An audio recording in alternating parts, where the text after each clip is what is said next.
Hello guys, good morning, good afternoon, good evening. तो आज हम लोग जो है ब्रिटिश का कॉन्क्वेस्ट स्टार्ट करेंगे। ब्रिटिश ने कहाँ से कॉन्क्वेस्ट अपना शुरू किया, किस तरह किया, ठीक है। आज हम जो है ब्रिटिश कॉन्क्वेस्ट ऑफ बंगाल पढ़ेंगे और मैसूर पढ़ेंगे। कैसे ब्रिटिश ने ये एरियाज जो है कॉन्कर किए, उसके पीछे का क्या रीजंस था, कौन सी ट्रीटीज, कौन सी वॉर्स फॉट हुई, लोकल क्या योगदान था लोकल लोगों का, वो सारी चीज़ें हम लोग डिस्कस करेंगे आज।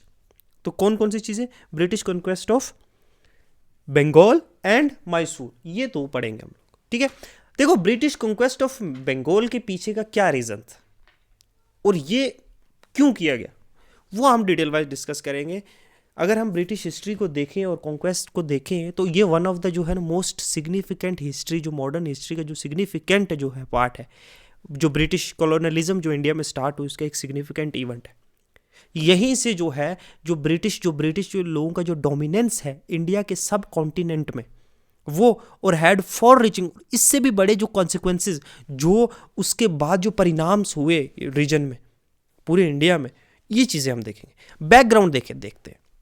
देखो, बंगाल चाहे ब्रिटिश एरा में ले लो, चाहे मुगल एरा में ले लो, उससे पहले दिल्ली सल्तनत के टाइम पे ये one of the most wealthiest region था और मोस्ट पॉपुलस रीजन भी था इंडिया का। यहाँ बहुत सारी आबादी थी, बहुत लोग रहते थे 18th सेंचुरी में। अब इसकी इकोनॉमी भी बड़ी थ्राइविंग थी। किसकी कारण? एग्रीकल्चर यहाँ अच्छा था, ट्रेड यहाँ का अच्छा था, सी रूट फ्लोरिश हो चुका था, यहाँ टेक्सटाइल इंडस्ट्रीज थी, ये रीजन्स में रिवर्स आके, डिफरेंट रिवर्स आके मिलती थी। हम उस बंगाल की बात कर रहे हैं पार्टीशन से पहले का, याद रखना, आज का वेस्ट बंगाल नहीं। वो पूरा वेस्ट, पूरा जो बांग्लादेश है वो भी इसी में आता था, Orissa, part of Bihar, part of Assam, Tripura, ये एक पूरा रीजन था बंगाल का, समझे, अनडिवाइडेड इंडिया के बंगाल का। तो सारी रीजन्स, ये रिवर्स यहाँ आके मिलती थी, यहाँ फर्टाइल लैंड्स थी, टेक्सटाइल यहाँ बहुत ज़्यादा फ्लोरिश की गई थी, ट्रेड, एग्रीकल्चर और पॉपुलस रीजन भी था, उतनी लेबर भी आपको प्रोवाइड हो रही थी।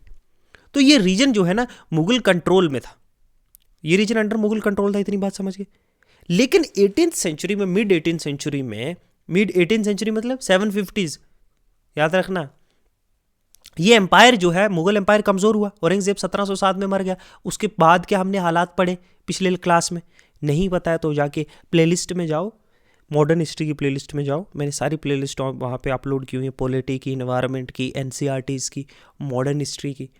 तो उसमें जाके देखो कि क्यों कमज़ोर हुआ मुगल एम्पायर, वो वहाँ रीज़न पता चलेगा, यहाँ नहीं। पहले वो देख के आओ, फिर यहाँ आओ। तो बंगाल जो था वो रूल किया जाता है सेमी इंडिपेंडेंटली, मतलब आधा सा कंट्रोल मुगल का भी है और बाकी आधा कंट्रोल जो नवाब है बंगाल का वो, ठीक है। अब ईस्ट इंडिया कंपनी जो एक ट्रेडिंग कॉरपोरेशन है, उसने एस्टेब्लिश किया अपना ट्रेडिंग पोस्ट कहाँ पे? बंगाल में।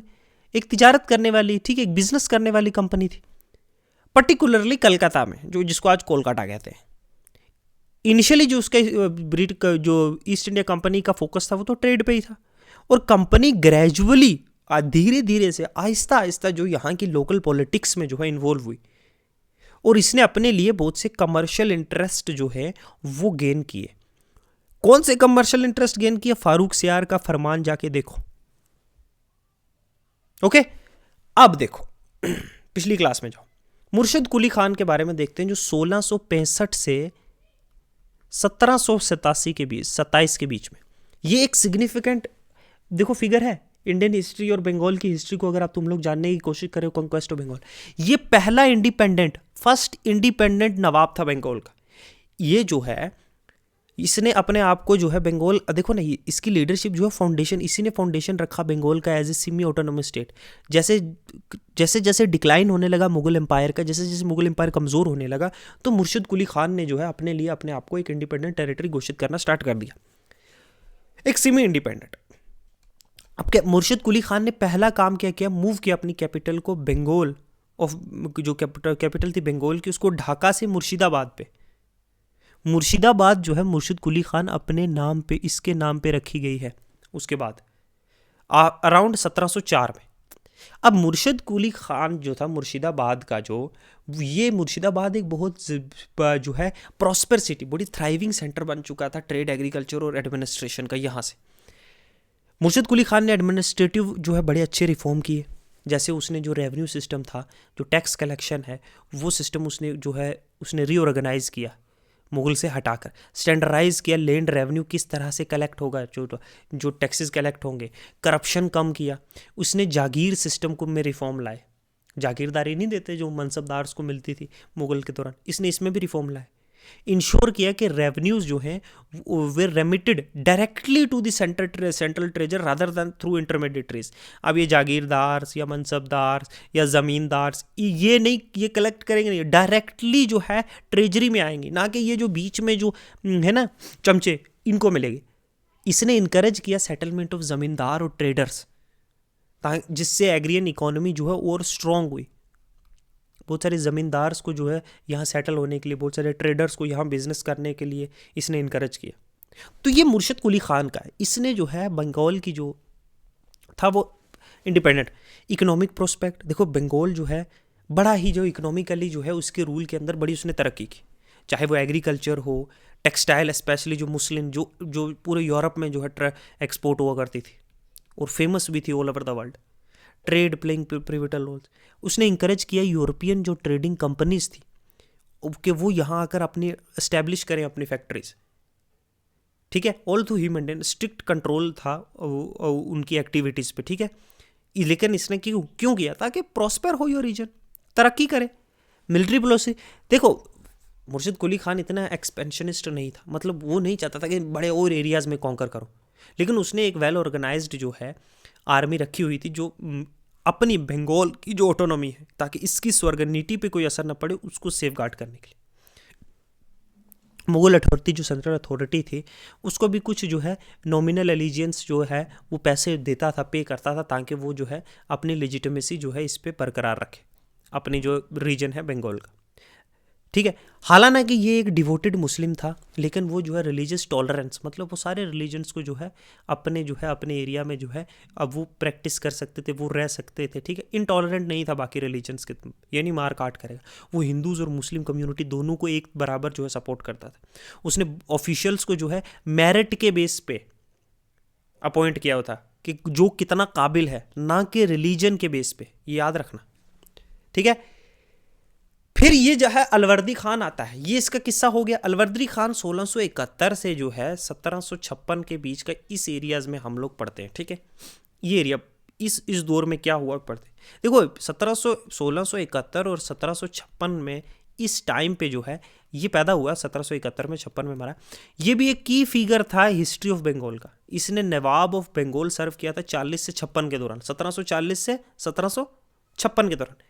His reign marked a period of significant, बहुत सारे चैलेंजेस आए, बहुत सारे इंटरनल पॉलिटिकल स्ट्रगल्स भी थे, बाहर से इन्वेजन भी हो रहा था, जो पर्टिकुलरली मराठा जो चौथ कलेक्ट करने वहाँ तक पहुँच गए थे, ठीक है।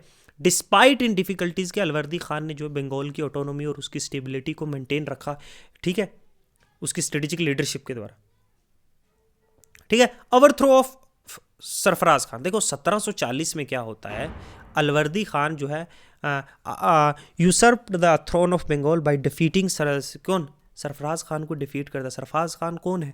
सन है शुजाउद्दीन का, इन द बैटल ऑफ गिरिया। और वो जस्टिफाई अपना एक्शन करता है एज ए रिस्पॉन्स के सरफराज खान ने जो है किस तरह से अलवर्दी खान रूल में आया, ये मैं बता रहा हूँ आपको। मिसयूज़ किया है, मिस रूल किया है, ठीक है। और इसने गेन कर ली सपोर्ट बहुत सारे नोबल्स और ऑफिशियल की। फिर इसने कंसोलिडेट किया, कौन? Alivardi Khan. After his victory उसने सिक्योर किया एलिजेंस मुगल एम्परर दिल्ली के साथ भी इंश्योर किया कि उसका रूल जो है रिकॉग्नाइज किया जा सके ऑफिशियली। तो उसने अपने रिलेशनशिप जो है मुगल के साथ बना के रखे। अब सक्सेशन देखो, अलवर्दी खान जो है ना उसका कोई अपना बेटा नहीं था, है ना। और and groomed his grand son, उसने अपने ग्रैंड सन जो है सिराजुद्दौला को ग्रूम किया था। कौन? ग्रैंड सन सिराजू, क्योंकि ठीक है, टू सक्सीड।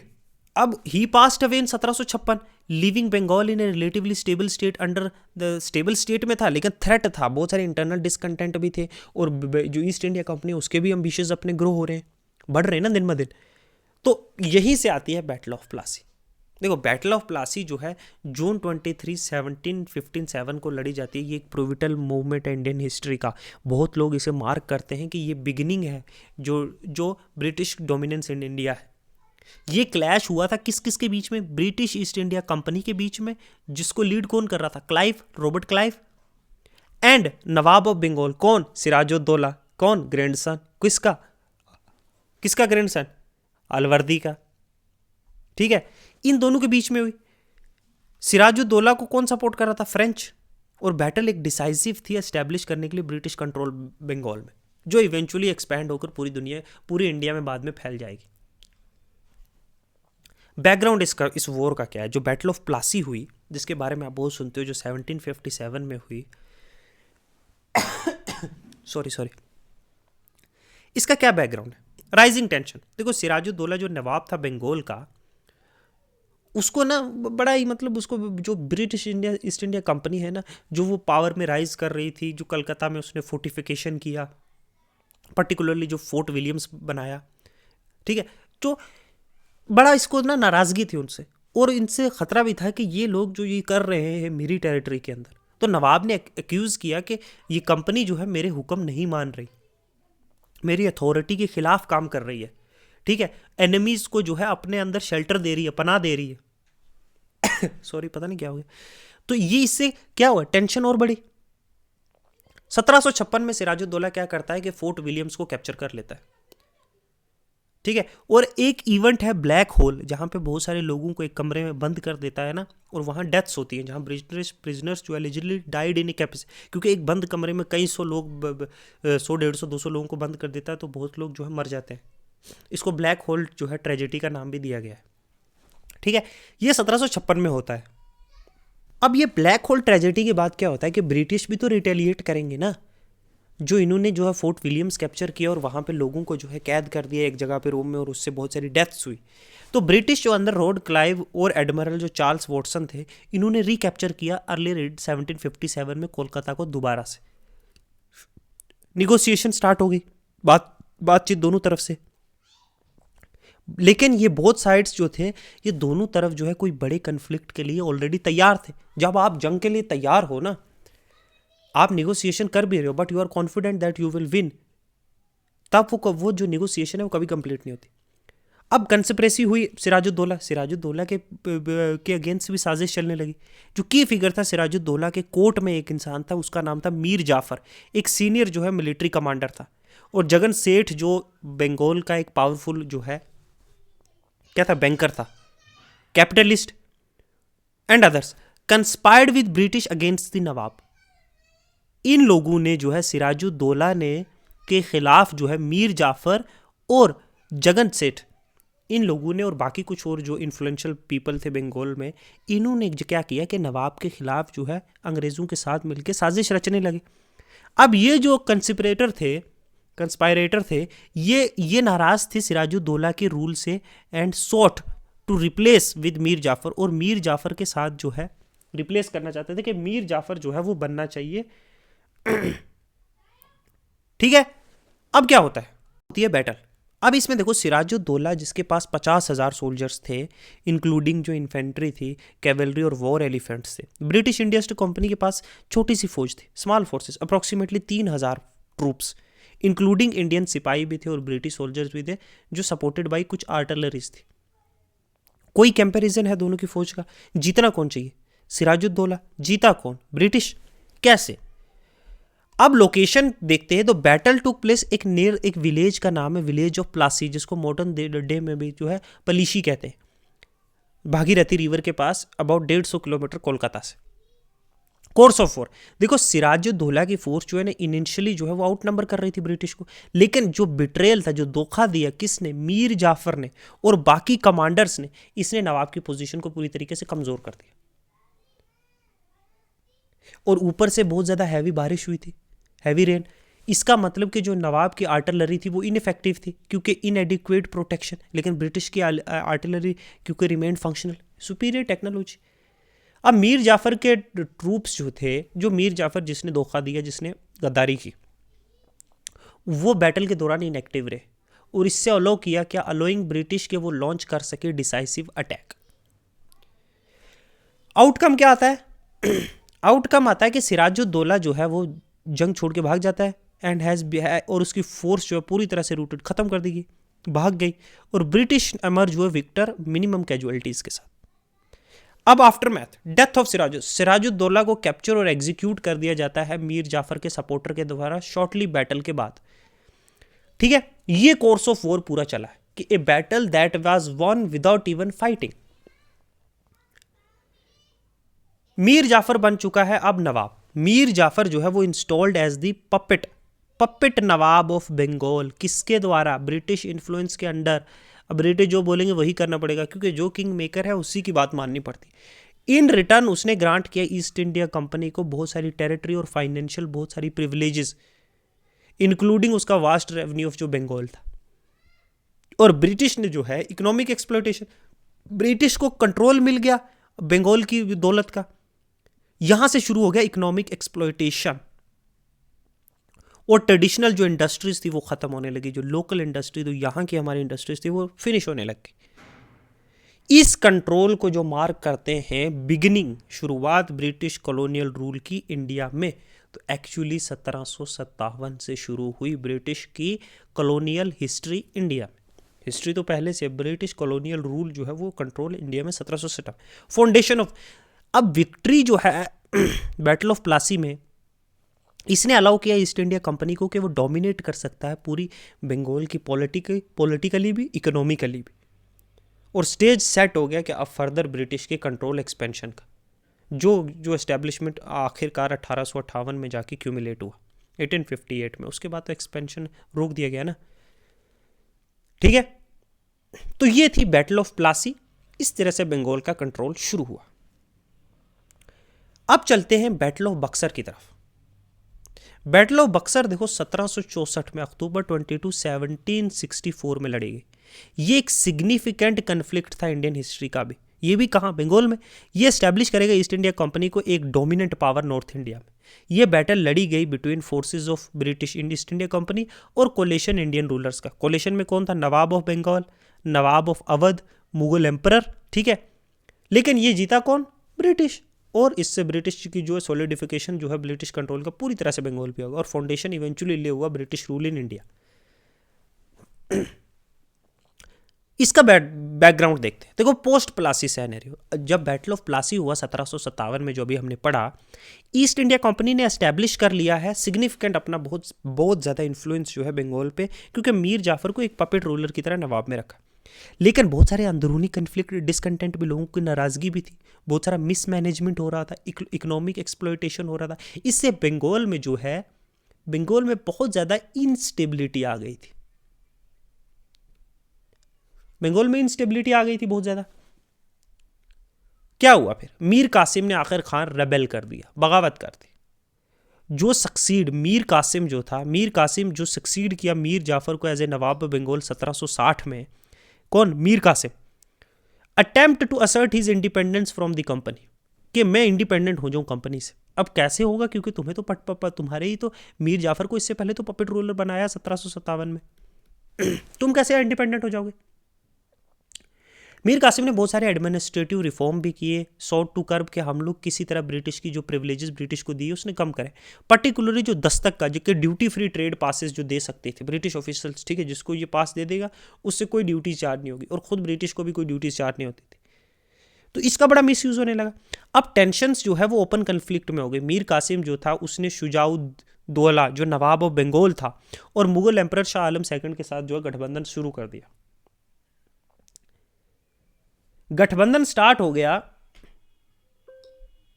इनका एक अलायंस बनी, फॉर्मेशन ऑफ अलायंस। अब ये अलायंस जो है, जो जिसमें मीर कासिम है नवाब ऑफ बंगाल, शुजाउद्दौला है जो नवाब ऑफ अवध है, और शाह आलम जो मुगल एम्परर है, इन्होंने सोचा कि हम ब्रिटिश जो एक्सपेंशन पॉलिसी है इसको रोक देंगे और रीजनल सोवर्निटी को दोबारा से बहाल करेंगे। ठीक है, समझे यहां तक? क्या होता है अब होता है फोर्सेस इन्वॉल्व्ड। अब देखो क्या हुआ कि ब्रिटिश ईस्ट इंडिया कंपनी को कमांडेड किसके द्वारा? हेक्टर मुनरो के द्वारा। जो कंपनी की फोर्स थी उसका नंबर 7000 अराउंड का था, इंक्लूडिंग कोई यूरोपियन सोलर और इंडियन सपाई भी थे। ठीक है, और वहीं उस तरफ कौन था? इंडियन कोलिशन में जो है, जिसमें नवाब बंगाल, अवध और मुगल एम्परर है, उनके अराउंड 40,000 सिपाही थे, ट्रूप्स थे। इसमें मीर कासिम की फोर्स भी थी, शुजाउद्दौला की थी, कैवेलरी और इन्फेंट्री, और मुगल एम्परर की भी थी, led by Shah Alam second. ये फोर्सेज है। बैटल देखो, लोकेशन जो बैटल है वो नियर बक्सर होती है, जो modern day Bihar, along the जो गंगा रिवर है। कोर्स ऑफ बैटल क्या है कि कोलिशन फोर्स जो है इनिशियली न्यूमेरिकली जो है बहुत ज़्यादा थी, बट सफर्ड पुअर जो है ना, पुअर कोऑर्डिनेशन और कन्फ्लिक्टिंग इंटरेस्ट जो थे अलग अलग नवाब्स के, अलग अलग जनरल्स के, तो इससे जो है बहुत ज़्यादा नुकसान उनका शुरू में हुआ। जो मेजर हेक्टर मुनरो थे, उसने सुपीरियर मिलिट्री टैक्टिक्स का यूज़ किया, इंक्लूडिंग जो है डिसिप्लिन इन्फेंट्रीज और artillery fires to counter the coalition जो कैवलरी चार्जेस थे। इनके पास जो सुपीरियर टैक्टिक्स थे ना मिलिट्री, डिसिप्लिन भी था इन्फेंट्री का, कोई हेरिडिटरी नहीं थी, बेस्ड ऑन मेरिट लोगों को सेलेक्ट किया हुआ था। तो ब्रिटिश ने बड़ी हैवी कैजुअलिटी की कोलिशन पे, और यहीं से इनकी डिसाइसिव जो है जीत हुई। आउटकम हुआ कोलिशन जो है वो बुरी तरह से हरा दी गई, मीर कासिम भाग गया, इफेक्टिवली उसका रेजिस्टेंस खत्म हो गया। जो शुजाउद्दौला था और शाह आलम सेकंड था, उन दोनों को पकड़ा गया और निगोसिएशन के लिए मजबूर किया गया। किसके साथ? ब्रिटिश के साथ। यहीं से निकलेगी इलाहाबाद ट्रीटी, शुजाउद्दौला और शाह आलम। अब ट्रीटी ऑफ इलाहाबाद आती है। ये एक लैंडमार्क ट्रीटी है जो 1765 में साइन की गई। किस किस के बीच में? ईस्ट इंडिया कंपनी और जो डिफीटेड इंडियन रूलर्स हैं बैटल ऑफ बक्सर में। ट्रीटी मार्क करती है फॉर्मलाइजेशन जो ब्रिटिश का कंट्रोल बंगाल में, बिहार में, उड़ीसा में, और उन्हें सिग्निफिकेंट पॉलिटिकल इकोनॉमिक पावर दी। कैसे? बैकग्राउंड देखो, डिफीट हो गया इंडियन कोलिशन का बैटल ऑफ बक्सर में, जहां British East India Company major Hector Munro के अंडर जो डिसाइसिवली डिफीट करते कंबाइंड फोर्स मीर कासिम की, शुजाउद्दौला की और शाह आलम की। अब फॉलोइंग द डिफीट शुजाउद्दौला और शाह आलम को कैप्चर कर दिया गया और निगोसिएशन के लिए कंपेल किया गया। ट्रीटी जो है निगोशिएट की जाती है इलाहाबाद जो मॉडर्न डे प्रयागराज है। इसका मकसद क्या था कि हम लोग फॉर्मलाइज दी कंपनी का कंट्रोल और कुछ फाइनेंशियल इंटरेस्ट भी गेन करेंगे और कंपनी का कंट्रोल भी इन रीजन्स पे बंगाल के। की प्रोविजंस क्या है इस ट्रीटी के? इस ट्रीटी में कुछ तो खास चीजें हैं ना, वो क्या है? पहली, फॉर मुगल एम्पायर जो शाह आलम सेकंड है, कि Mughal empire granted East India Company Diwani right. Diwani right मतलब मुगल एम्पायर तो मुगल एम्पायर ही है ना, मुगल एम्परर ही है, उसी के पास तो ये अथॉरिटी थी कि कंपनी के पास राइट है रेवेन्यू कलेक्ट करने का बंगाल, बिहार और उड़ीसा के। इन रिटर्न जो है कंपनी ने एग्री किया कि वो मुगल एम्परर को पे करेंगे एक एनुअल पेंशन 26 लाख रुपए की। पूरे साल में 26 लाख रुपया दिया जाएगा और हम बंगाल, बिहार और उड़ीसा का जितना रेवेन्यू वो हम कलेक्ट करेंगे। शाह आलम बिकेम एक नॉमिनल रूलर बन गया मुगल प्रोटेक्शन में, जो रिजाइडिंग एट इलाहाबाद में रहेगा। ठीक है। अब फॉर शुजाउद्दौला जो नवाब ऑफ बंगाल है, अब इसकी बारी आई। बकरी की माँ कब तक खैर मनाएगी? अवध को जो है was restored to Shuja ud Daulah. Awadh उससे नहीं छीना, लेकिन उसे वॉर इंडेमनिटी पे करनी पड़ेगी जो जंग में नुकसान हुआ 50 लाख रुपए का ईस्ट इंडिया कंपनी को। और उसे ये एग्री करना पड़ा कि वो मेंटेन करेगा ब्रिटिश ट्रूप्स, जबकि ब्रिटिश के सिपाही अवध में अपने खर्चे पर। क्या देखो कि फौज ब्रिटिश की होगी, रहेगी अवध में ताकि फ्यूचर में कुछ गड़बड़ ना करे। ठीक है। और इसका मास्टरमाइंड कौन है? क्लाइव ही है, समझे? और अवध में अपने खर्चे पे रखेगी। तीसरी चीज, अवध को एक बफर स्टेट की तरह यूज किया गया ताकि मराठास और अफगान जो है वो बंगाल में हमला ना करे, इन्वेजन ना करे। उनमें करने से पहले उनको अवध आना पड़ेगा। एक एज ए बफर स्टेट उसको रख दिया गया। ठीक है। फॉर बंगाल अब आती है बंगाल की बारी। अवध से भी हो गया, मुगल एम्पायर शाह आलम से भी हो गया, अब आती है अवध की बारी। अवध में क्या होता है कि बंगाल जो है, बंगाल, बिहार और उड़ीसा जो है वो इफेक्टिवली बंगाल जो है ब्रिटिश की इकोनॉमिक कंट्रोल के अंडर आ गए। जो नवाब है उसको एक टिटुलर फिगर हेड यूज़ किया गया। बस एक फिगरेटिवली एक नवाब है, उसका कोई पावर, उसके फंक्शंस ख़त्म कर दिए गए।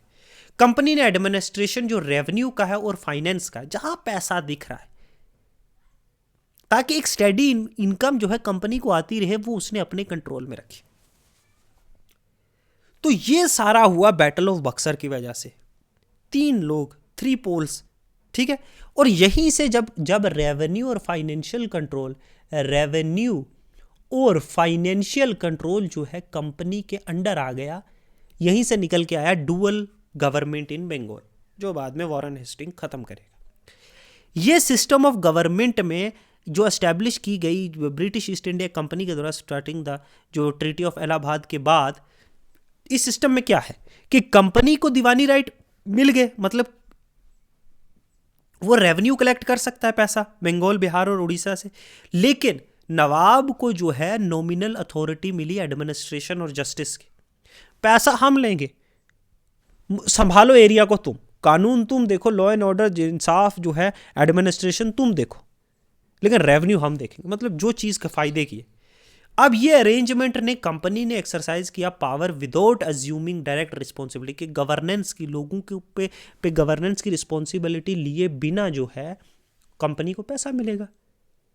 इससे जो है वाइड स्प्रेड जो है एक्सप्लॉयटेशन और मिसमैनेजमेंट होने लगा, क्योंकि वो तो नवाब को जाके बोलेंगे ना, नवाब के पास तो रेवेन्यू पावर ही नहीं है, आप जितना एक्सप्लॉयट करोगे कर सकते हो, है कि नहीं? तो कितना दिमाग लगा दिया, समझे? अब स्ट्रक्चर देखो, स्ट्रक्चर ऑफ देखो, डुअल गवर्नमेंट में क्या था कि कलेक्शन ऑफ कंट्रोल कर रहे थे रेवेन्यू और फाइनेंसेस। इससे रेवेन्यू कलेक्शन जो था वो प्रायोरिटाइज किया और मैक्सिमम प्रॉफिट निकालने की कोशिश कर रही थी ईस्ट इंडिया कंपनी। नवाब का रोल निजामत का था, मतलब उसके पास नॉमिनल कंट्रोल था सिविल एडमिनिस्ट्रेशन का, लॉ एंड ऑर्डर को देखना है, कानून को, पुलिस को, जस्टिस को, लेकिन उसके पास रिसोर्सेज ही नहीं है, पैसा ही नहीं है पावर को फंक्शन इफेक्टिवली करने के लिए, क्योंकि रेवेन्यू कंट्रोल तो पैसा जो है, टैक्सेस जो हैं जितने भी हो, वो तो कंपनी जो है, ईस्ट इंडिया कंपनी जो है कर रही है कंट्रोल। अब सेपरेशन ऑफ पावर देखो, नवाब जो था वो एक नॉमिनल हेड था गवर्नमेंट का, निजामत, ठीक है, Nawab was a nominal head of the government. Company का फंक्शन था as a de facto authority जो कंट्रोल कर रही थी फाइनेंस, दीवानी राइट कंपनी के पास। तो ये एक डुअल सेट ऑफ गवर्नमेंट। इस सेट का सिस्टम का जो रियलिटी देखी जाए तो एक सेरेमोनियल, जैसे प्रेसिडेंट ऑफ इंडिया एक सेरेमोनियल हेड है, ओरिजिनल पावर जो है वो कंपनी एक्सरसाइज करती थी, ठीक है। इससे जो है एडमिनिस्ट्रेशन में इनएफिशिएंसी और कंफ्यूजन पैदा हो गया, क्योंकि दो गवर्नमेंट्स एक जगह पे काम कर रही है,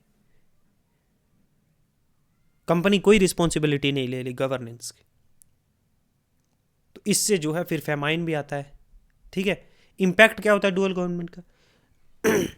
इकोनॉमिक एक्सप्लॉयटेशंस तो होता ही है ना, क्योंकि company leading to severe hardship, जब कंपनी ज़्यादा से ज़्यादा रेवेन्यू कलेक्ट करने की कोशिश करेगी तो इंडस्ट्रियलाइज वहाँ की डिक्लाइन होगी, एग्रीकल्चर ने बहुत ज़्यादा सफ़र किया, हाई टैक्सेशन हुआ, पैसा इतना ज़्यादा लोगों ने, गरीब, पूर मिसमैनेजमेंट, एडमिनिस्ट्रेटिव इनएफिशिएंसी। देखो कंपनी के पास, अब नवाब के पास इतना पैसा ही नहीं है कि वो चला सके एडमिनिस्ट्रेशन, तो नवाब के पास कोई पावर ही नहीं थी डिसीजंस की, और कंपनी डायरेक्ट रिस्पॉन्सिबल लेने से मना कर रही थी, वाइड स्प्रेड सफरिंग। अब देखो ये सिस्टम ने कंट्रीब्यूट किया बंगाल जो है फेमाइन 1770 का, सारे हालात की वजह से जो है फिर आता है फेमाइन, जिससे जो है लार्ज मिलियन डेथ होती हैं मिसमैनेजमेंट और निगलेक्ट की वजह से। रेवेन्यू डिमांड फिर भी हाई रही, क्राइसिस के दौरान भी लोगों से रेवेन्यू एक्सट्रैक्ट किया गया, जिससे सिचुएशन और ख़राब हुई, ठीक है। नवाब जो था एक पपेट रूलर था जिसके पास कोई पावर नहीं थी, in symbolizing the erosion of traditional जो इंडियन सॉर्गेनिटी थी यहाँ ख़त्म होती, जो एक पहली एग्जाम्पल है, बेस्ट एग्जाम्पल, ठीक है। तो इस तरीके से जो है बंगाल, और जो है बंगाल की जो है कॉन्क्वेस्ट जो बंगाल का हुआ, इस तरीके से बंगाल को कॉन्कर किया गया over the period of time, Plassey से बक्सर तक।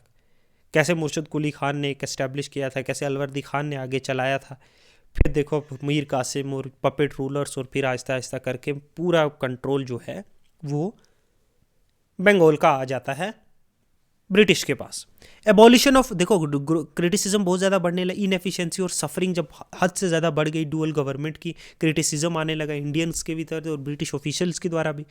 1770 के जो फेमाइन है उसने बहुत सारे सिस्टम के फ्लॉज, जो उसमें खामियां थी, वो निकाली।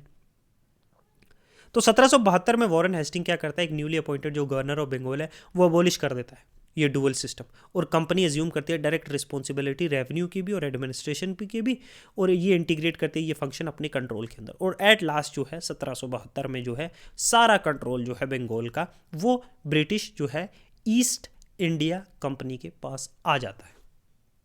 ठीक है। मेरा थोड़ा गला आज बहुत ख़राब है तो इसलिए मैं थोड़ा स्ट्रगल कर रहा हूँ। ठीक है, तो ये बंगाल का पूरा जो है, पूरा बंगाल की जो हमने एडमिनिस्ट्रेशन थी ऐसे जो है कॉन्कर हुआ, ऐसे कॉन्क्वेस्ट हुआ ब्रिटिश के द्वारा। हमने इंटरनल एक्सटर्नल फ्लॉज देख लिए, हमने सारी चीज़ें देखी। तो नेक्स्ट मूव करेंगे हम जो है वो कन्क्वेस्ट ऑफ मैसूर।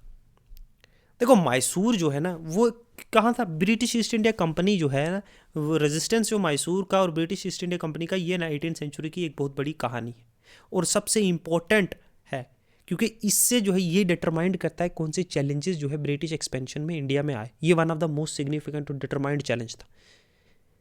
लीडरशिप जैसे हैदर अली और बाद में टिप्पू सुल्तान उसका बेटा जो है ना, बहुत सारी सीरीज ऑफ वॉर्स होती हैं।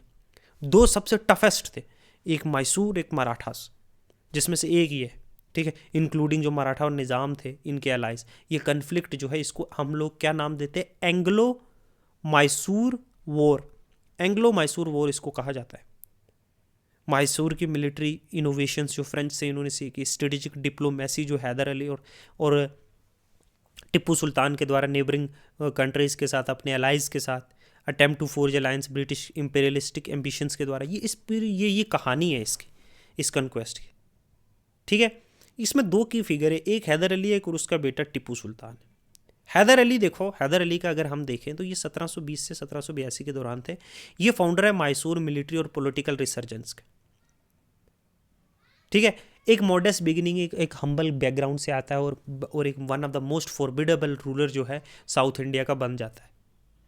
उसकी एसेंशिएशन है, एक टेस्टिमन है कि किस तरह से कि मिलिट्री अगर कोई एक्सेप्शनल लीडर है और एडमिनिस्ट्रेटिव एबिलिटीज़ हैं उसके पास, या स्ट्रेटेजिक डिप्लोमेसी का जो बेस्ट एग्जांपल है Hyder Ali, one of the finest ruler that India has ever scene.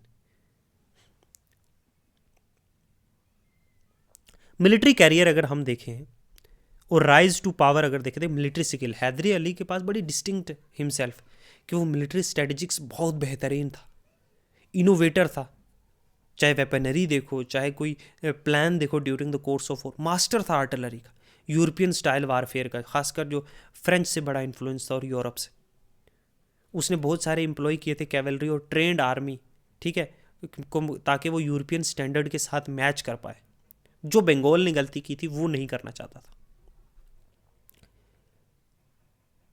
अब देखो हैदर अली ने कैपिटलाइजेस ऑन इंटरनल वीकनेसेस, जो मैसूर जो वुडियार किंगडम था उसमें बहुत सारी इंटरनल कमजोरियां थी उसकी, और उसने वो देखी। पॉलिटिकल इंस्टेबिलिटी, जो कोर्ट्स में एक दूसरे के साथ गद्दारी, चुगलखोरी, दगादारी जो अंदर चल रही थी, और ये जो है उसने इस चीज़ का इस्तेमाल किया, उसके ग्रोइंग इन्फ्लुएंस और जो मिलिट्री उसने सक्सेस पाई थी कंसोलिडेट करने के लिए power with in Mysore administration. अब की माइलस्टोन देखते हैं उसकी। देखो 1749 में क्या करता है, गेन करता है प्रोमिनेंस किसके, मैसूर का जब लड़ाई होती है, जो कन्फ्लिक्ट जो चल रही होती है उनकी किसके, नेबरिंग स्टेट जैसे मराठा और निज़ाम के साथ। 1757 में उसको अपॉइंट किया जाता है commander in chief Mysore army का, उसकी मिलिट्रली अचीवमेंट और लॉयल्टी की वजह से, वफादारी की वजह से। 1761 में वो सीज करता है रियल पावर, साइड लाइन करके किसको, वुडियार रूलर्स को, और अज्यूम करता है अपना title Sultan of Mysore. Wodeyar रहते हैं, जो वुडियार डायनेस्टी है मैसूर की वो रही है वहीं पे है, लेकिन एक नॉमिनल फिगर हेड की तरह। रियल पावर जो थी वो हैदर अली के पास थी, अपने आप को टाइटल भी दिया सुल्तान का। पहला जो फर्स्ट एंग्लो मैसूर वॉर है वो 1757 से लेके 1769 तक चलता है। अब जो है जो फर्स्ट एंग्लो मैसूर वॉर है वो लड़ा गया ब्रिटिश ईस्ट इंडिया कंपनी और किंगडम ऑफ मैसूर के साथ अंडर हैदर अली 1767 से 1769 तक, 767 से 69 तक। ये एक पहली मेजर मिलिट्री कन्फ्रंट्रेशन है जो ब्रिटिश और फोर्सेस ऑफ जो मैसूर स्टेट है उसके साथ होती है। ये एक बड़ी लंबी जो एंग्लो मैसूर वॉर चलेगी उसकी पहली झलकी थी। इसका बैकग्राउंड क्या है देखो, राइवलरी जो ब्रिटिश और मैसूर के बीच की, between the rivalry between the British and Mysore. By the late जो 18th सेंचुरी है, ब्रिटिश ईस्ट इंडिया कंपनी जो है वो एक्सपेंड कर रही थी अपनी जो इन्फ्लुएंस, कहाँ पे, इन्फ्लुएंस अक्रॉस इंडिया, स्पेशली जो जो साउथर्न रीजन्स थे। अब ये जो है साउथर्न रीजन में जब ये एक्सपेंड कर रहे थे, अपना इन्फ्लुएंस जो इंक्रीज कर रहे थे, ये एक मेजर थ्रेट बनता जा रहा था मैसूर की सॉवर्निटी के लिए, बनता जा रहा था। हैदर अली जो इतना पावर में राइज हुआ है, जो सुल्तान है मैसूर का, उसे पता चल गया, उसे समझ आ गई थी कि ये थ्रेट जो ब्रिटिश पोज करेगी, वो चैलेंज करने लगी जो उनके एम्बिशंस थे साउथ इंडिया में, वो कहीं ना कहीं थ्रेटन कर रही है मेरी स्टेट को भी। ये मैं बैकग्राउंड बता रहा हूँ आपको फर्स्ट वर्ल्ड वॉर का, फर्स्ट वर्ल्ड वॉर नहीं sorry, first Anglo Mysore war का। अब मैसूर, हैदर अली के भी ने भी अपना जो है किंगडम एक्सपैंड कर रहा था, अपनी जो नेबरिंग स्टेट है उनको डिफीट करके, इंक्लूडिंग कुछ पार्ट मराठा का, कुछ निज़ाम हैदराबाद का। तो ब्रिटिश जो ऑलरेडी अपना प्रेजेंस जो है मद्रास में, जो present day modern day Chennai है, वहाँ पे अपना एस्टेब्लिश कर चुके थे अपना प्रेजेंस, फैक्ट्रीज भी लगा चुके थे, और इस रीजन में पावर ग्रो कर रहे थे, growing power in this region. जो क्या था, जो क्या परेशानी का सबब बन चुका था हैदर अली की, ठीक है।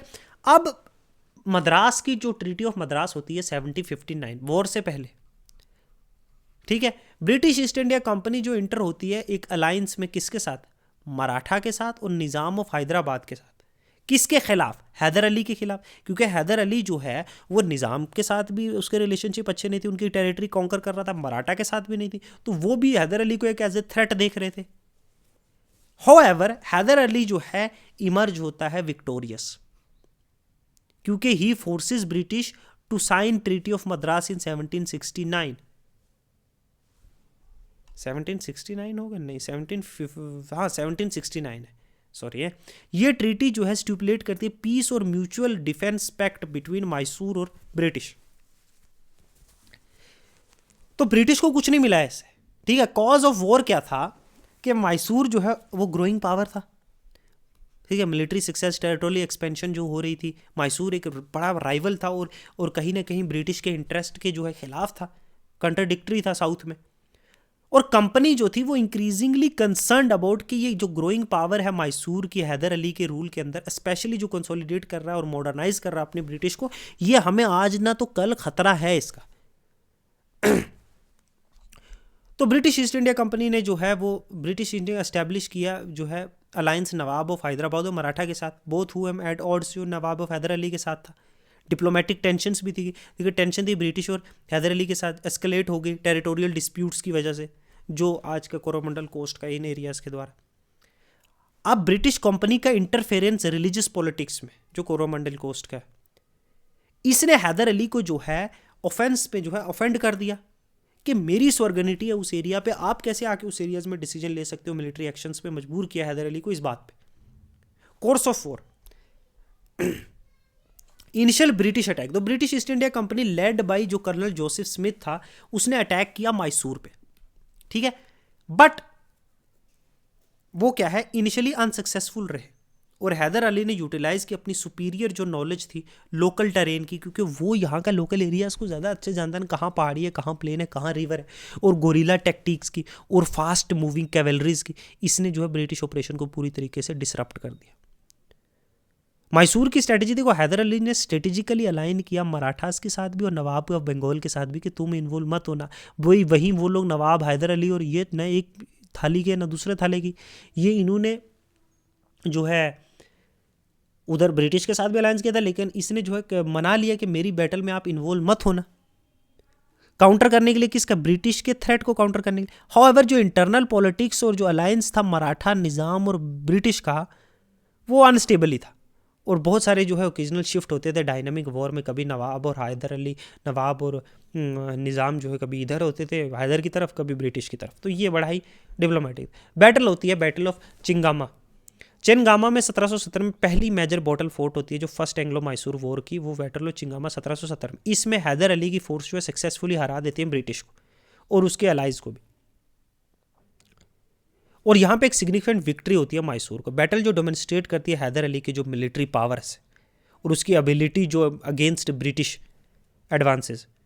ब्रिटिश अपना कैंपेन देखो, ब्रिटिश लॉन्च करता है सेवरल कैंपेन, कैप्चर करने के लिए हैदर अली का स्ट्रॉन्ग होल्ड, बट उसकी फोर्सेस जो है लॉजिस्टिक इश्यूज़ की वजह से बहुत सारी डिफिकल्टी और हॉस्टाइल टेरेन्स है, पहाड़ है, जंगल है, दरिया है, उनकी वजह से स्टिफ रेजिस्टेंस फेस करती है मैसूर फौज की तरफ से। फ्रेंच सपोर्ट टू मैसूर, अब ये भी ट्रिगर कर रहा है। देखो हैदर अली रिकॉग्नाइज के जो ग्रोइंग स्ट्रेंथ है ब्रिटिश की, कि वो बढ़ रहे हैं ताकत में दिन ब दिन, और मिलिट्री रेसिस्टेंस के लिए फ्रेंच से एज ए काउंटर बैलेंस जो है करने के लिए ब्रिटिश पावर को मदद मांगता है। फ्रेंच एडवाइजरी और जो आर्टिलरी है ना, वो भी एक बड़ा ही अहम रोल प्ले करते हैं मैसूर की जो फौज की ताकत है ड्यूरिंग इस कन्फ्लिक्ट के मॉडर्नाइजेशन में भी फ्रेंच, ठीक है, क्योंकि सेम यूरोपियन पावर है। ट्रीटी होती है 1769 में, ट्रीटी ऑफ मद्रास, जो हम ऊपर भी इसके बारे में मैंने आपको मेंशन किया था। निगोसिएशन ऑफ पीस, बहुत सारी बैटल्स और कैंपेन्स के बाद जो है दोनों साइडें जब थक हार कर जो है वो निगोशिएशन बैठ के बात करने पे जो है राजी हो जाते हैं। वॉर ऑफिशियली एंड होती है और बैटल ऑफ जो है ट्रीटी ऑफ मद्रास जो है 1769 में जो है साइन की जाती है। एक साइड ईस्ट इंडिया कंपनी, एक side Hyder Ali. Terms of treaty, देखो ट्रीटी रिस्टोर करती है स्टेटस को कि जैसा था वैसा ही रहेगा, और अपनी अपनी टेरिटरी जो जिसने कैप्चर किया वो उसको वापस दी जाएंगी वॉर के दौरान, ओरिजिनल जो रूलर्स के है ना, उसके ओरिजिनल रूलर्स को। मैसूर को अलाउ किया कि वो अपनी स्वर्गनीति रिटेन रखेंगे, और एग्री किया कि वो डिफेंड करेंगे हैदर अली की किंगडम को किसी भी एक्सटर्नल एग्रेशन से। कोई भी बाहर से कोई दूसरी फोर्स अगर इस पर लड़ाई करेगी तो ब्रिटिश डिफेंड करेंगे। दोनों साइड ने जो है म्यूचुअल डिफेंस एक दूसरे का करेंगे, और एक नॉन एग्रेशन क्लॉज कि हम एक दूसरे के खिलाफ जो है एग्रेस नहीं करेंगे। इसने जो है टेम्परेरली जो है टेंशन को दूर कर दिया। तो ये ट्रीटी ऑफ मद्रास की जो है कुछ की फाइंडिंग है। आउटकम और इम्पैक्ट, देखो इस चीज़ से हम एक बात तो सीखते हैं कि मैसूर का रेजिलियंस, हैदराबाद की एबिलिटी कि वो स्टैंड हो सके, हैदर अली की एबिलिटी कि वो किसके खिलाफ, ब्रिटिश की जो मिलिट्री एफर्ट्स, जो वहीं बंगाल तहस नहस हो गई थी, इससे शो केस होता है कि हैदर अली की मिलिट्री स्किल, ठीक है। ये ट्रीटी मार्क करती है पहला फॉर्मल रिकॉग्नाइजेशन हैदर अली की अथॉरिटी का ब्रिटिश के द्वारा, and independence by British despite ये अर्लियर अटेंशन जो है रिड्यूस करने की पावर। ब्रिटिश, देखो ब्रिटिश के लिए भी सेटबैक था, ब्रिटिश तो हारी है ना एक्चुअली, वो रिट्रीट करने पे मजबूर हो गए साउथ इंडिया से। उन्होंने एक्नॉलेज की कि हाँ भाई हैदर अली ताकतवर तो है, ठीक है। War demonstrated British dominance in India not as a secure as they have hoped, specially in face of determined जो है लोकल रेजिस्टेंस। जितना अंग्रेज समझते थे कि जितना आसान होगा उतना हुआ नहीं, समझे।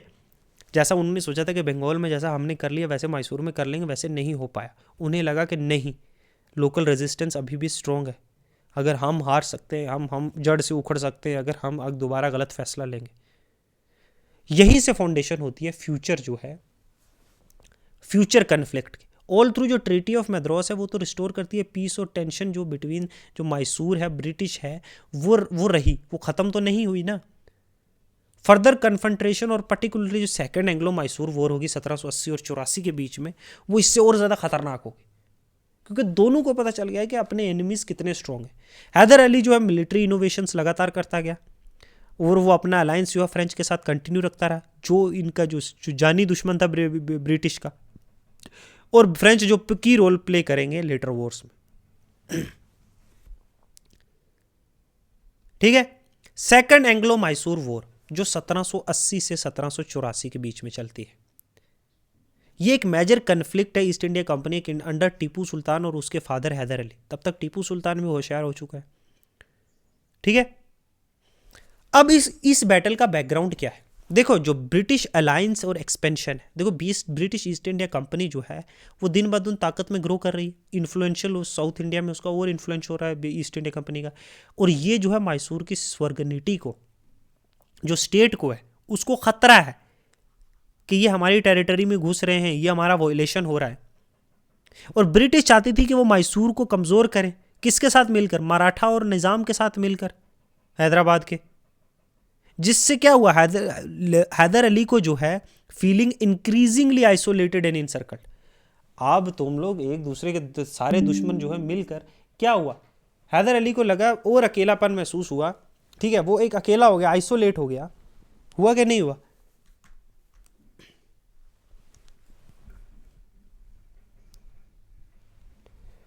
अब जो है ट्रीटी ऑफ मैद्रास जिसने टेम्परेली जो 1769 में हुई थी, इससे तो इसने तो पीस हुआ था ब्रिटिश और मैसूर के द्वारा फर्स्ट एंग्लो मराठा वॉर में। बोथ पार्टीज ने एग्री किया था कि हम म्यूचुअली डिफेंड करेंगे, लेकिन ये ट्रीटी जो है ब्रिटिश के द्वारा तोड़ दी गई कमिंग ईयर में, और टेंशन दोनों पावर्स में एकदम से फिर से राइज हो गई। ठीक है, अब देखो आउटब्रेक ऑफ वॉर 1780 में हैदर अली ने प्रीएम्प्टिव स्ट्राइक कर दिया और कन्फ्लिक्ट में इंगेज हो गए रीजन में, इंडिया में नोटेबली जो बंगाल। और हैदर अली ने एक अपॉर्चुनिटी देखी कि वो जो है उधर बंगाल में इंगेज है, मैं जो है ब्रिटिश पर डिस्ट्रैक्टेड है, अटैक करता हूँ। 1780 में हैदर अली जो है सरप्राइज अटैक करते हैं ब्रिटिश कंट्रोल्ड मद्रास में, चेन्नई रीजन में, और यहीं से शुरुआत हो जाती है सेकंड एंग्लो मैसूर वॉर की। ठीक है,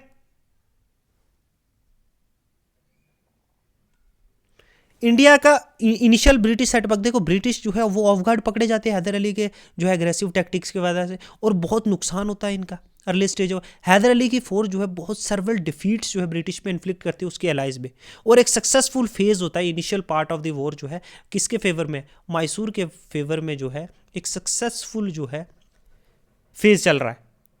की इवेंट और बैटल, अब देखो सीज ऑफ आरकोट रीजन भी यही है नॉर्थन सरकार में। हैदर अली का सन जो है टीपू सुल्तान जो है वो सेवरल जो है सक्सेसफुल रेड जो है ब्रिटिश के स्ट्रॉन्ग होल्ड्स पे जो है करता है। ये सीज जो आरकोट के, ये one of the earliest success है जो मराठा जो मैसूर जो है इस लड़ाई के बीच में एक इंपॉर्टेंट सीज है। टीपू सुल्तान की जो फोर्स है वो जो है कामयाबी के साथ सक्सेसफुली जो है ब्रिटिश के फोर्ट को जो कैप्चर करती है और डिमोलिश कर देती है इनकी फोर्सेस को। अब ब्रिटिश का रिस्पॉन्स क्या है, देखो ब्रिटिश ईस्ट इंडिया कंपनी जो है सर आइवर कूट, one of the very talented general, regroup करते हैं और लॉन्च करते हैं काउंटर ऑफेंसिव, ये लॉस्ट टेरिटरी जो आरकोट की है इसको लेने के लिए। कंबाइन जो री इन्फोर्समेंट है बंगाल से जो आती है और मराठा की फोर्सेस इवेंचुअली प्रेशर डालती है हैदर अली की पोजीशन पे। हैदर अली की डेथ हो जाती है 1782 में। अब हैदर अली एज भी था, एग्जॉस्टेड भी था, कंटिन्यूस वॉरफेयर, आखिरकार मर जाता है 1722 में, और लीविंग रिस्पॉन्सिबिलिटी सारी मैसूर स्टेट को डिफेंड करने की ब्रिटिश की टीपू सुल्तान के सर रखे। टीपू सुल्तान क्विकली टुक मैसूर, जो कमांड है मैसूर फोर्स की, और कंटिन्यू करता है ये स्ट्रगल ब्रिटिश के खिलाफ विद रिमार्केबली रिजॉल्व। अब बैटल ऑफ जो है पोलियोर होती है, पोलियोर कि 1780 में, ये एक नोटेबल विक्ट्री होती है मैसूर की ड्यूरिंग द वॉर, जहां बैटल ऑफ पल्लियोर में, जहां टीपू सुल्तान की फोर्स डिसाइसिवली डिफीट करती है ब्रिटिश आर्मी को और कैप्चर करती है लार्ज नंबर ऑफ सोल्जर्स और वॉर मटेरियल्स को। किसके? ब्रिटिश के। जो विक्ट्री है, ये जो जीत हुई ना, ये शोकेस करती है कि जो टीपू ने मिलिट्री इनोवेशंस किए थे, जो आर्टिलरी और रॉकेट टेक्नोलॉजीज खासकर जो फ्रेंच के साथ मिलकर,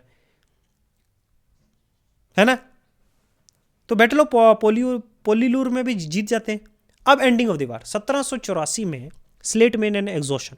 देखो वॉर जो है इवेंचुअली एक स्लेटमैन, किसी का कोई फायदा नहीं, ऐसे ही खींच रही है दोनों साइड्स, एग्जॉस्ट थक हार कर जो है अनएबल टू डिलीवर, कोई डिसाइसिव ब्लो ना ये दे पा रहे ना वो दे पा रहे। तो while the British regained some territory, कुछ टेरिटरी उन्होंने जीती लेकिन एक डिसाइसिव डिफीट नहीं दे पाए, एक फाइनल जो नेल होता है ना, डेथ नेल जो कॉफिन्स में, वो नहीं भर पाए, और सुपीरियर रिसोर्स और मेन फोर्स होने के बावजूद भी।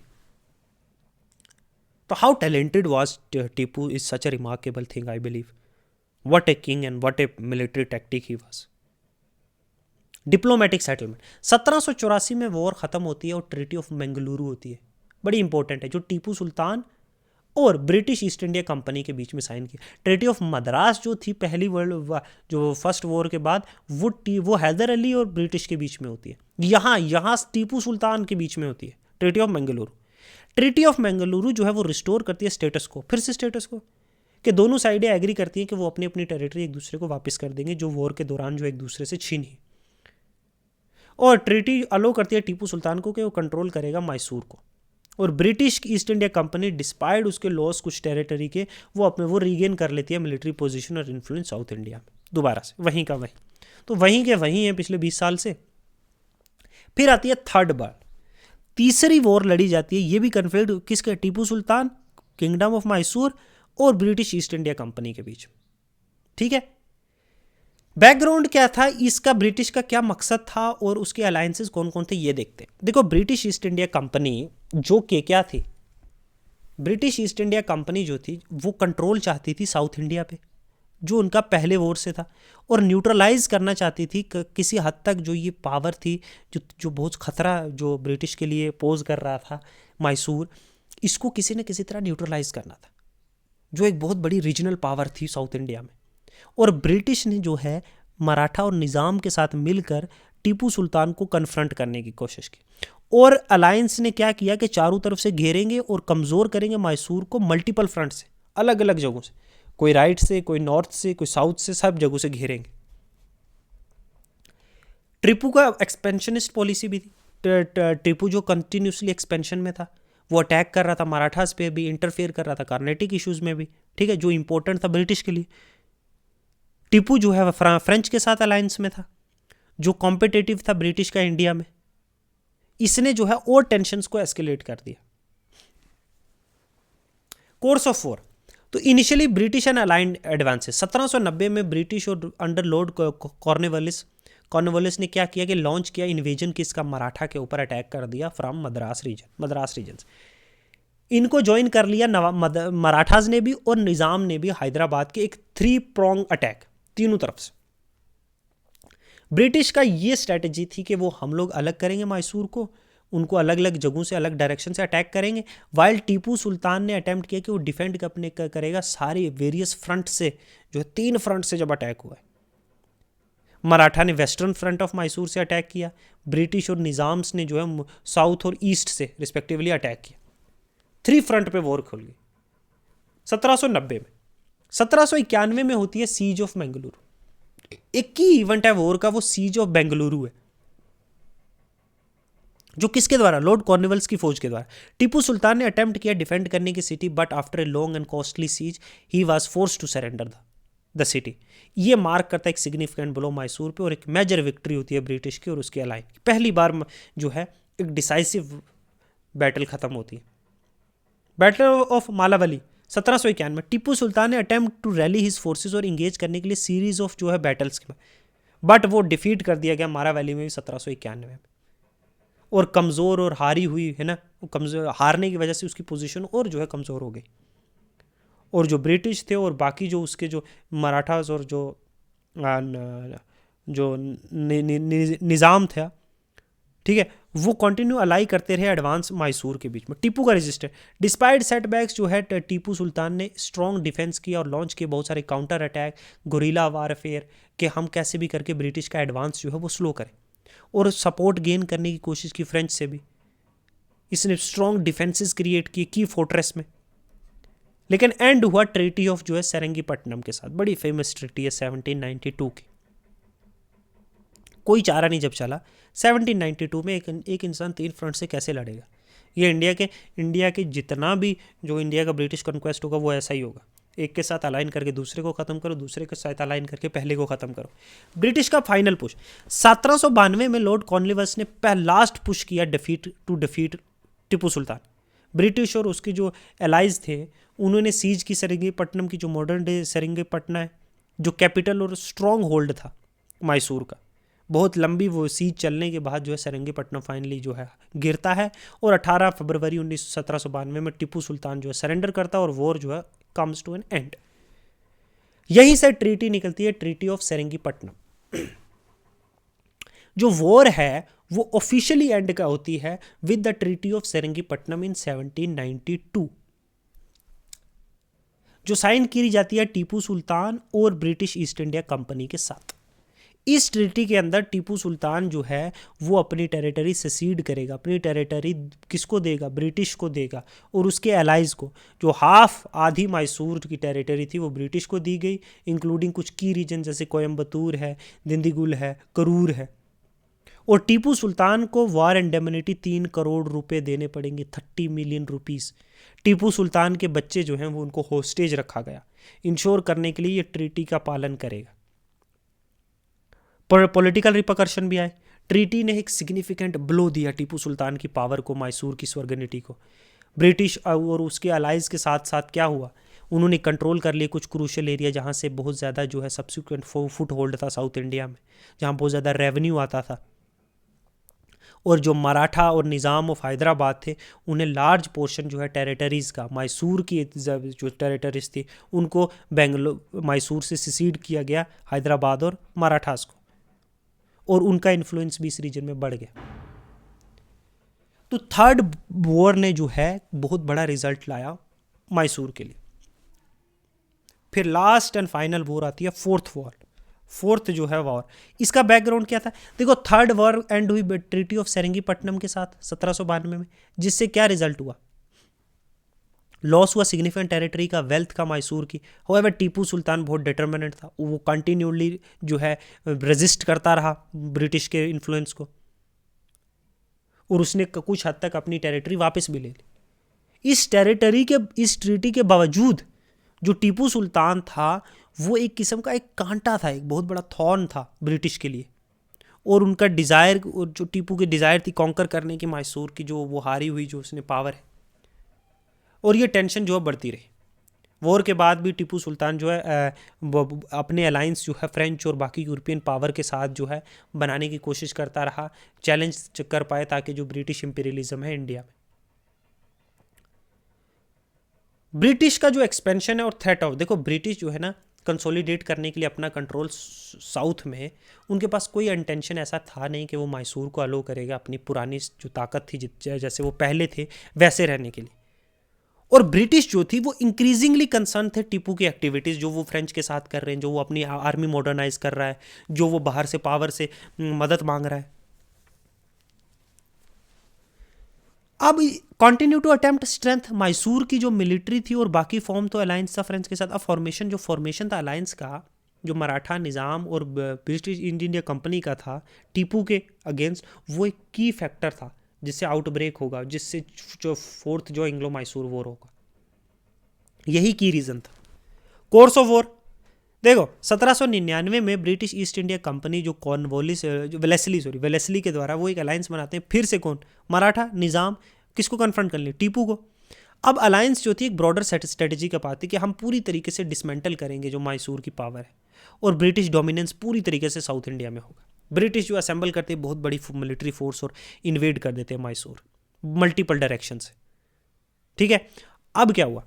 जो टीपू सुल्तान था वो fortified his capital at Seringapatam. Siege of Seringapatam होता है जहाँ पे टीपू सुल्तान ने किला अपना बनाया हुआ है।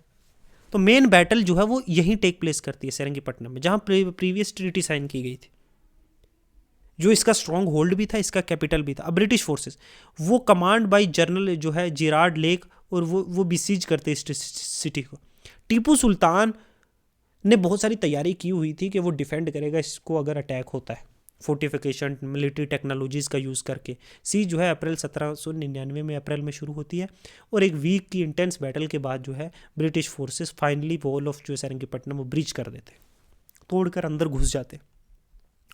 फाइनल डिफेंस भाई देखो, टीपू सुल्तान बहुत बहादुरी के साथ लड़ता है, डिफेंड करता है सेरिंगपट्टनम, लीडिंग हिज फोर्स बहुत सारी series of desperate counter attack repel करने के लिए ब्रिटिश असॉल्ट। होएवर जो कंबाइंड स्ट्रेंथ है ब्रिटिश की और उसके एलाइज थे जो उनके द्वारा, और आर्टिलरी, सुपीरियर आर्टिलरी और सीज वारफेयर में जो है वो ओवरवेलम करते हैं इस सिटी के डिफेंस को, और फाइनली गिर जाती है। यही होती है डेथ ऑफ जो है टीपू सुल्तान। जैसे ही ब्रिटिश फोर्सेस इंटर होती है, टीपू सुल्तान अपना फाइनल स्टैंड जो है लेता है इन पैलेस में।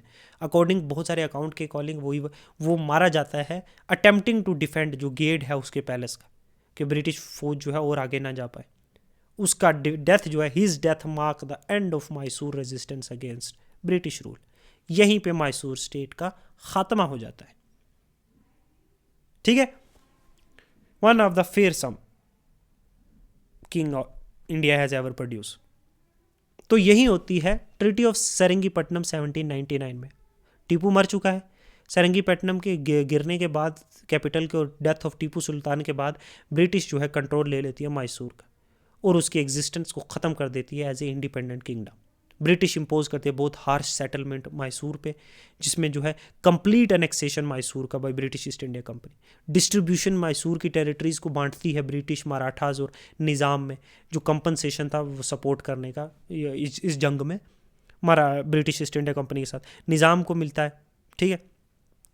डिसेंडेंट जो थे टीपू के सुल्तान को, उनको एग्जाइल करते दिया जाता है, और ब्रिटिश यहाँ इंस्टॉल करते हैं पपेट रूलर, ठीक है। माइसूरियन, एक माइसूरियन प्रिंस होता है अंडर ब्रिटिश के सुपरविजन, वही वुडियार का।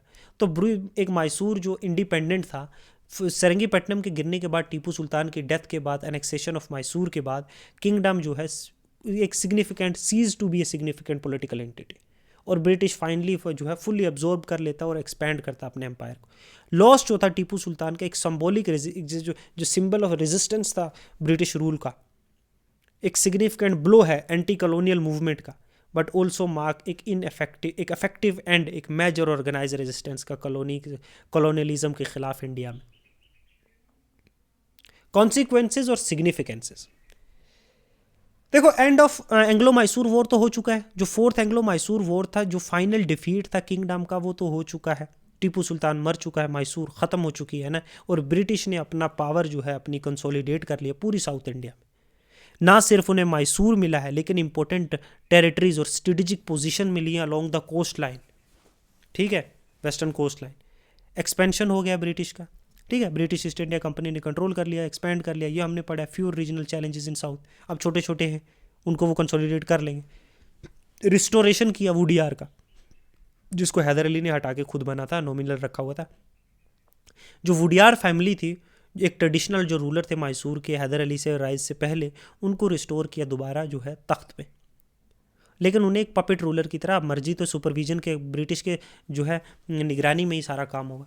जो ऐसे स्पेशली जो कृष्णा राया वुडियार थर्ड था, उसको री इंस्टेट किया गया as a nominal ruler Mysore का, लेकिन ब्रिटिश ने रिटेन रखा एक्चुअल कंट्रोल मिलिट्री का भी और बाकी की एस्पेक्ट गवर्नेंस का भी। वो एक सिंबॉलिक मोनार्क की तरह 1799 से 1831 तक रूल किया, लेकिन उसकी पावर लिमिटेड थी और लिटिल इन्फ्लुएंस था उसका किंगडम पे, ठीक है। इस तरीके से जो है मैसूर को जो है 30 ईयर्स ऑफ जो है वॉर के द्वारा जो है मैसूर फाइनली जो है मैसूर को जो है वो कॉन्कर कर लिया जाता है, किसके द्वारा? ब्रिटिश के द्वारा। और ब्रिटिश का इन्फ्लुएंस जो है यहाँ पे पूरी तरीके से हो जाता है, हैदर अली से स्टार्ट होता है और जो है टीपू पे आके ख़त्म हो जाता है, ठीक है।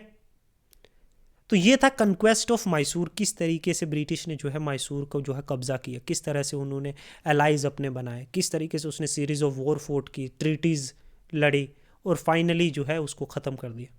तो ये आज हमने जो है बंगाल और मैसूर के बारे में जो है पढ़ा। मेरी तबीयत 2-3 दिन से ख़राब है, मेरा गला भी ख़राब है, तो अगर कहीं मेरी मिस्टेक्स हुई होंगी तो सॉरी।